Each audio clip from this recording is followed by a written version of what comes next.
നീ അല്ലാഹുവിന് അൽഹംദുലില്ലാ പറയണം, അല്ലാഹുവിന് ശുക്ർ ചെയ്യണം, പടച്ചവന് വേണ്ടി സദഖ ചെയ്യണം, പടച്ചവന് ജീവിതം സമർപ്പിക്കണം, പടച്ചവന്റെ കൽപ്പന അനുസരിച്ച് ജീവിക്കണം, ആ റബ്ബിനെ ഓർമ്മിക്കണം, അവന് ദിക്ർ ചൊല്ലണം, അവന്റെ ഖുർആൻ ഓതണം, അവന്റെ ഹബീബിന്റെ പേരിൽ സ്വലാത്ത് വർദ്ധിപ്പിക്കണം, അതേ പാവപ്പെട്ടവരെ സഹായിക്കണം, കുടുംബ ബന്ധം ചേർക്കണം, അയൽവാസികൾക്ക് നന്മ ചെയ്യണം, അതേ ചെറിയവരോട് കാരുണ്യം കാണിക്കണം, പ്രായമുള്ളവരോട് ബഹുമാനം കാണിക്കണം, പാവപ്പെട്ടവർക്ക് സദാ വേണ്ട സഹായം നൽകണം, രോഗികൾക്ക് സാന്ത്വനം നൽകണം. അങ്ങനെ പടച്ച റബ്ബ് കൽപ്പിച്ച കാര്യങ്ങൾ നിർവഹിച്ചുകൊണ്ട് പടച്ചവന് ശുക്ർ ചെയ്തുകൊണ്ടുള്ള സന്തോഷ പ്രകടനം. അതേ പുതിയ വീട് നിർമ്മിച്ചു, ആ വീട്ടിൽ താമസിക്കുന്ന ദിവസം കുറെ ആളുകളെ വിളിച്ച് ബിരിയാണി കൊടുത്തു, അത് സന്തോഷ പ്രകടനമാണ്, അത് തെറ്റല്ല, അത് സൽക്കർമ്മമാണ്. മകൻ വിവാഹിതനാവുകയാണ്, അപ്പോൾ വീട്ടിൽ ആളുകളെ ക്ഷണിച്ച് ബിരിയാണി കൊടുത്തു, സന്തോഷ പ്രകടനമാണ്. അതേ മകളെ വിവാഹമാണ്, ഭക്ഷണം കൊടുത്തു, സന്തോഷ പ്രകടനമാണ്. അതേ ആ സന്തോഷ പ്രകടനത്തിന് ഒരൽപ്പം അതാ നല്ല കളറുള്ള ബൾബ് തൂക്കി, സന്തോഷ പ്രകടനമാണ്. സുബ്ഹാനല്ലാഹ്. എന്നാൽ ഒരു ഈമാനുള്ള മനുഷ്യന്റെ മനസ്സിൽ എല്ലാറ്റിനും വലിയ സന്തോഷം നബി സല്ലല്ലാഹു അലൈഹി വസല്ലം തങ്ങളെ കൊണ്ടുള്ള സന്തോഷമാണ്. ആ നബിതങ്ങൾ ജനിച്ച ദിവസം വരുമ്പോ, നബിതങ്ങൾ ജനിച്ച മാസം വരുമ്പോ ഈമാനുള്ളവന്റെ മനസ്സിന് വല്ലാത്ത സന്തോഷം. ഞങ്ങളെ പ്രിയപ്പെട്ട നേതാവ് ജനിച്ച ദിവസം, ഞങ്ങളെ പ്രിയപ്പെട്ട നേതാവ് അതാ ജനിച്ച ദിവസം എന്ന നിലക്ക് സന്തോഷം. സുഹൃത്തുക്കളെ, അതുകൊണ്ട് തന്നെ അവനതാ പാടുന്നു, ചൊല്ലുന്നു, അന്ത തത്ലുഉ ബൈനനാ ഫിൽ കവാകിബി കൽബുദൂർ ബൽ വ അശ്റഫു മിൻഹു യാ സയ്യിദി ഖൈറൻ നബി. നബി തങ്ങളുടെ ജന്മത്തിൽ സന്തോഷിച്ച് പാടുന്നു, ആ ജന്മത്തിൽ സന്തോഷിച്ച് ഭക്ഷണം കൊടുക്കുന്നു, ആ ജന്മത്തിൽ സന്തോഷിച്ച് അവനതാ ഉത്ബോധന പ്രസംഗം നടത്തുന്നു, ആ ജന്മത്തിൽ സന്തോഷിച്ച് അവന്റെ ചെറിയ മക്കൾ സ്റ്റേജിൽ കയറിയിട്ട് നബിദിനത്തിന് പാട്ട് പാടുമ്പോൾ സന്തോഷിക്കുന്നു, ആ കുട്ടികൾക്ക് സമ്മാനം നൽകുന്നു, ആ കുട്ടികളെ വളർത്തിയെടുക്കുന്ന ഉസ്താദുമാർ അവർക്ക് പ്രചോദനവും പ്രോത്സാഹനവും നൽകുന്നു. അതെ, അതിനുവേണ്ടി അത്തരത്തിലുള്ള മദ്രസകൾക്ക് വേണ്ടി പ്രവർത്തിക്കുന്നു. അത്തരം മദ്രസകളിൽ കുട്ടികൾ പഠിക്കുന്നതിനും സന്തോഷിക്കുന്നു. ആകയാൽ പടച്ച റബ്ബ് ചെയ്ത നിഅമത്തിൽ സന്തോഷമുണ്ടാകണം, അത് നല്ലതാണ്. പക്ഷേ അത് അതിര് കവിഞ്ഞ് സന്തോഷം അഹങ്കാരമാകാൻ പാടില്ല. നല്ല ഭംഗിയുള്ള വീട്ടിൽ താമസിക്കുമ്പോ എനിക്കത്ര വലിയ ജോറുള്ള വീടുണ്ടെന്ന അങ്ങനെ ഒരു പവറടിക്കൽ വേണ്ട. നീ അവിടെ നിന്ന് ഇറങ്ങിപ്പോകുന്ന ദിനം നിനക്കറിയില്ല. ഒരു പക്ഷേ ഇന്ന് തന്നെ ഇറങ്ങേണ്ടി വന്നാലോ. നീ എത്ര തന്നെ അന്തസ്സുള്ള വാഹനത്തിൽ പോകുമ്പോഴും ഞാൻ വലിയ വണ്ടിയിൽ പോകുന്നവനാണെന്ന തോന്നല് വേണ്ട. നീ ഇന്ന് തന്നെ അല്ലെങ്കിൽ നാളെ മയ്യത്ത് കെട്ടിൽ കയറുകയില്ലെന്ന് പറയാനൊക്കുമോ? എത്ര നല്ല വസ്ത്രം ധരിച്ചാലും ആ വസ്ത്രം എപ്പോഴാണ് ഊരി വെച്ചിട്ട് സ്വന്തം വസ്ത്രം അണിയാൻ കഴിയാതെ കഫം തുണി കൊണ്ട് പൊതിയുന്നത് എപ്പോഴാണെന്ന് പറയാനൊക്കുമോ? നല്ല കണ്ണട വെച്ചിട്ട് അതാ കണ്ണാടിന്റെ മുമ്പിൽ പോയി നിന്ന് നീ അഹങ്കരിക്കുമ്പോൾ ഈ കണ്ണട ഊരി വെച്ചിട്ട് കണ്ണിനെ പരുത്തി വെക്കുന്നത് എപ്പോഴാണെന്ന് പറയാനൊക്കുമോ?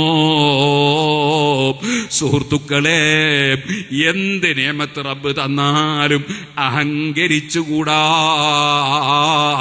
എനിക്കതുണ്ടല്ലോ, ഞാനതാക്കിയല്ലോ, ഞാനല്ലേ അത് ചെയ്തത്, ഞാനല്ലേ അത് പറഞ്ഞത്, എന്റെ കഴിവുകൊണ്ടല്ലേ, ഇങ്ങനൊരു ധാരണ വന്നുകൂടാ. ഇതൊക്കെ നേരത്തെ ലൗഹുൽ മഹ്ഫൂദിൽ രേഖപ്പെടുത്തിയ സംഗതികൾ ഇവിടെ നടപ്പാക്കുകയാണ്. നടപ്പാക്കുന്നത് റബ്ബാണ്. ആ റബ്ബ് ഒരുപക്ഷെ നടപ്പാക്കുന്നത് നീ മുഖേനയാകാം, അല്ലെങ്കിൽ മറ്റൊരാള് മുഖേനയാകാം. നിന്റെ മനസ്സിൽ അഹങ്കാരം വേണ്ട.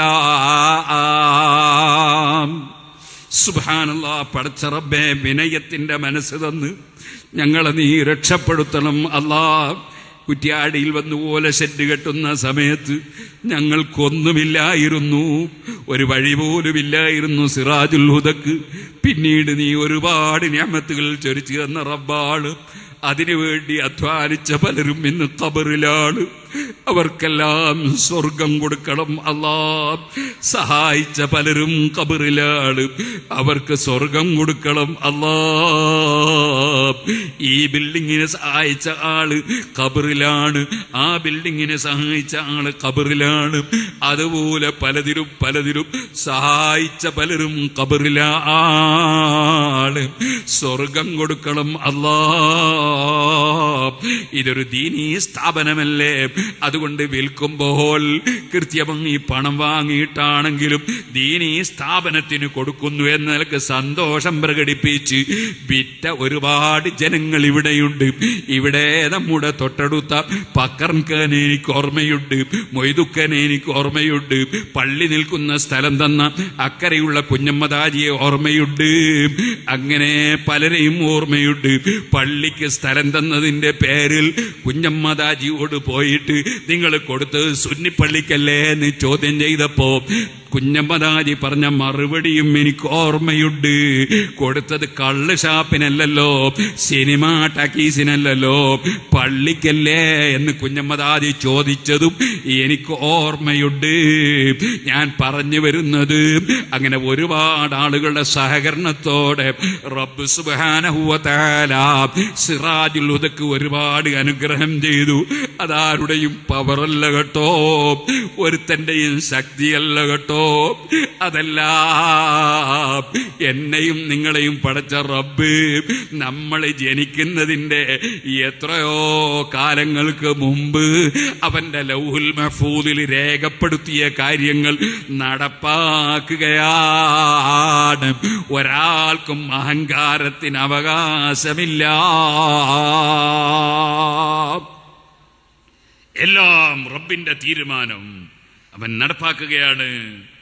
ഇതേ കാര്യമാണ് വയനാട്ടിൽ ഉരുൾപൊട്ടിയ സ്ഥലത്ത് പോയി പ്രസംഗിച്ചപ്പോഴും ഞാൻ അവിടെയുള്ള ജനങ്ങളെ സമാധാനിപ്പിക്കാനും വേണ്ടി പറഞ്ഞത്. കാരണം ഖുർആൻ എല്ലാ വിഷയത്തിലും നമുക്ക് എല്ലാ ഡയറക്ഷനും തരുന്ന ഗ്രന്ഥമാണ്. ആ ഖുർആൻ മുഴുവനും മനഃപ്പാഠമാക്കിയ മക്കൾക്ക് നാളെ ഇൻഷാ അല്ലാഹ് സർട്ടിഫിക്കറ്റ് കൊടുക്കുമ്പോ അതിലുള്ള സന്തോഷം വലുതാണ്. പക്ഷേ അവിടെയും നമുക്ക് അഹങ്കാരമില്ല, അതിൽ വലിയ സന്തോഷമാണ്. നമ്മളൊക്കെ ഇവിടെ സിറാജുൽ ഹുദ തുടങ്ങുന്നതിന് മുമ്പ് ഈ നാട്ടിൽ കഴിഞ്ഞുപോയ വലിയ വലിയ പ്രമാണിമാര്, വലിയ വലിയ പണക്കാര് ഏക്കർ കണക്കിന് സ്ഥലമൊക്കെ കൊടുത്തവരുണ്ട്. നല്ലതിനാണെന്ന് വിചാരിച്ച് കൊടുത്തവരാണ്. അതൊക്കെ വിൽക്കപ്പെട്ട് പോയിട്ടുണ്ടാകാം. പക്ഷേ ഞാൻ പറഞ്ഞു വരുന്നത്, അങ്ങനെ എത്രയോ വർഷങ്ങൾക്ക് മുമ്പ് ഇവിടെ ചില സ്ഥാപനങ്ങളൊക്കെ തുടങ്ങിയവരുണ്ട്. പക്ഷേ ഒരൊറ്റ കുട്ടിയെങ്കിലും ഖുർആൻ മനഃപ്പാഠമാക്കിയ ഒരു സംഭവം അത്തരം സ്ഥാപനങ്ങൾക്ക് ചൂണ്ടിക്കാണിക്കാൻ വർഷങ്ങൾ എത്രയോ കഴിഞ്ഞിട്ട് ഇന്ന് വരെ ഉണ്ടായില്ലല്ലോ.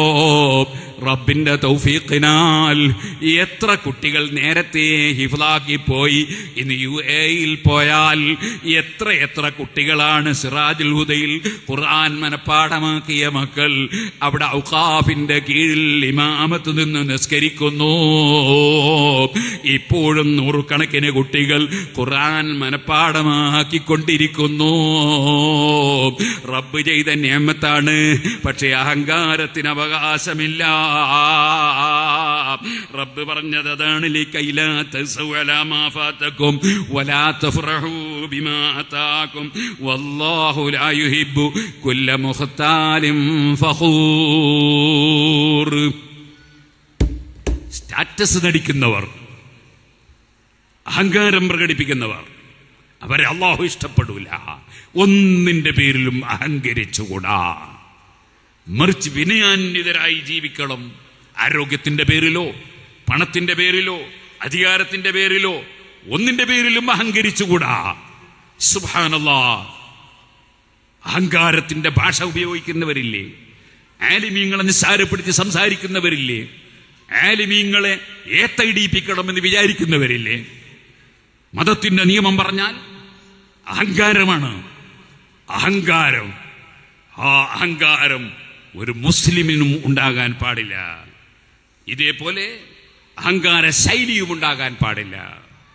വളരെ നിങ്ങൾ കണ്ടില്ലേ, കലീമുല്ലാഹി മൂസ അലൈഹിസ്സലാമിനെയും ഹാറൂൻ നബി അലൈഹിസ്സലാമിനെയും ഫിർഔൻ എന്ന് പറയുന്ന ലോകാഹങ്കാരിയുടെ മുന്നിലേക്ക് അള്ളാഹു പറഞ്ഞേക്കുമ്പോഴും അള്ളാഹ് പറഞ്ഞത് ഖൂലാലഹു ഖൗലൻ ലയ്യിനൻ, സൗമ്യമായി സംസാരിക്കണം ഫിർഔനോട്, സൗമ്യമായി സംസാരിക്കണം മൂസാ നബിയെ.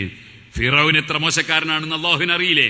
പക്ഷെ എന്നാലും അതേ ദീനി ദഅവത്ത് നടത്തുന്ന, ദീനി പ്രബോധനം നടത്തുന്ന നമുക്കെല്ലാം പാഠമാണ്. മുർസലീങ്ങളുടെ അല്ലാഹു തആല കൊടുത്ത ആദാബുകൾ പാഠമാണ്. നമുക്ക് ദേഷ്യം പിടിക്കാൻ പാടില്ല. മുഖത്ത് നോക്കി ചീത്ത വിളിച്ചാൽ പോലും ദേഷ്യം പിടിക്കാൻ പാടില്ല. നമ്മൾ പ്രകോപിതരാകാൻ പാടില്ല. പ്രകോപനമുണ്ടാകുന്ന ശൈലിയിൽ സംസാരിക്കാൻ പാടില്ല. ഞാൻ ഈ അടുത്ത് ഒരു കറുത്ത കോട്ട് വിട്ടിട്ട് ഒരു പള്ളിയുടെ ഉള്ളിൽ നിന്ന് ഒരു ചെറുപ്പക്കാരൻ പ്രസംഗിക്കുന്ന ഒരു വോയിസ് കേട്ടു. അതിൽ ചിലരൊക്കെ അറിവില്ലാത്ത പലരും അതിനിങ്ങനെ ലൈക്ക് അടിക്കുന്നുണ്ട്. അങ്ങനെ പറയണം എല്ലാവരും എന്ന് പറഞ്ഞിട്ട്. അങ്ങനെ പറയാൻ പാടില്ല. പറഞ്ഞ ആള് പറഞ്ഞത് വളരെ മോശമാണ്. ആര് ഏതോ ഒരാൾ ചാനലിൽ പറഞ്ഞത് അത് വളരെ മോശമാണ്. പക്ഷെ അയാളിപ്പോ 5 പൈസക്ക് ഇല്ലാത്ത ഒരാളാണ്. അങ്ങനത്തെ ആർക്കും വേണ്ടാത്ത ഒരാള്. അദ്ദേഹം മുസ്ലിം സമുദായത്തെ ഒന്നടങ്കം കുറവാക്കി വളരെ മോശമാക്കി സംസാരിച്ചതിൽ നമ്മൾ പ്രകോപിതരാകാൻ പാടില്ല. നമ്മളെ മാന്യത കീപ്പ് ചെയ്യാതെ സംസാരിക്കാൻ പാടില്ല. നമ്മളെപ്പോഴും മാന്യത കീപ്പ് ചെയ്തുകൊണ്ട് എന്തും ചെയ്യാൻ പാടുള്ളൂ.